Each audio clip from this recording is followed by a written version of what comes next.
putting on cocoa oil You can't. so I can tan better. You can't do that. You need sunscreen. What do you That's mean? super bad for your skin. So, Check out this tan. so you don't use sunscreen? No, I use cocoa oil.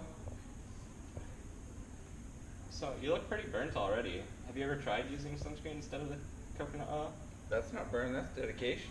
Protection from getting burnt is not the most important thing that sunscreen does. Constant exposure from the sun can cause damage even without a burn.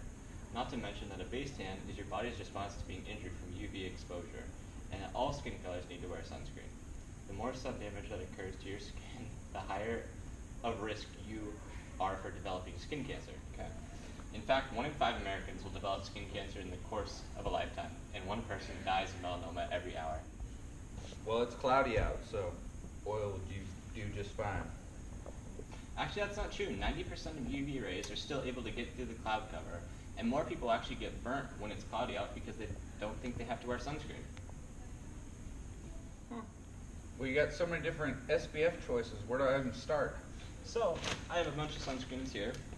SPF stands for Sun Protection Factor, and it helps in telling you how well the product will protect you from UVB, which is the sunlight that damages your skin. The higher the SPF, the greater amount of protection you have. At least 30 SPF should be used by everyone. The numbers of SPF, in theory, stands for the amount of time that you can be in the sun and not get burned. So if you usually burn after 10 minutes, a sunscreen that's SPF 15 should allow you to be in the sun for 150 minutes before burning. However, there are other factors that come into play, such as the time of day, the intensity of the sun, and the amount of sunscreen that needs to be applied. Also, waterproof is more water resistant, but when looking for a good sunscreen, aim for a waterproof one that is at least SPF 30. Right here, I have one that's SPF 50 for you. It's ultra sweat proof. So how much is this going to cut into my bronze factor?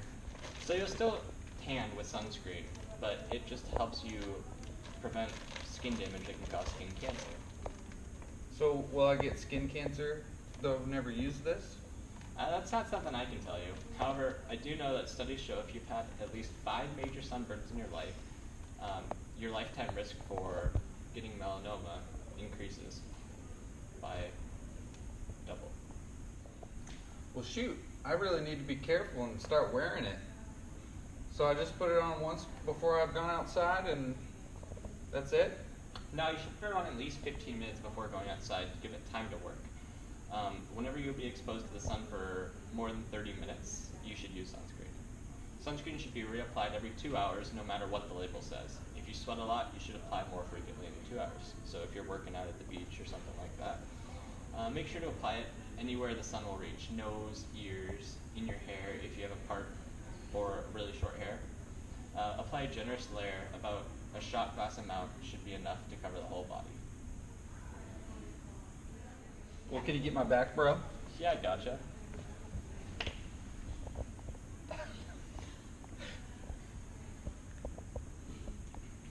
There you go. So now that we've heard from the guys, it's also important for us women to know that we should have SPF on our face, even if we have makeup on.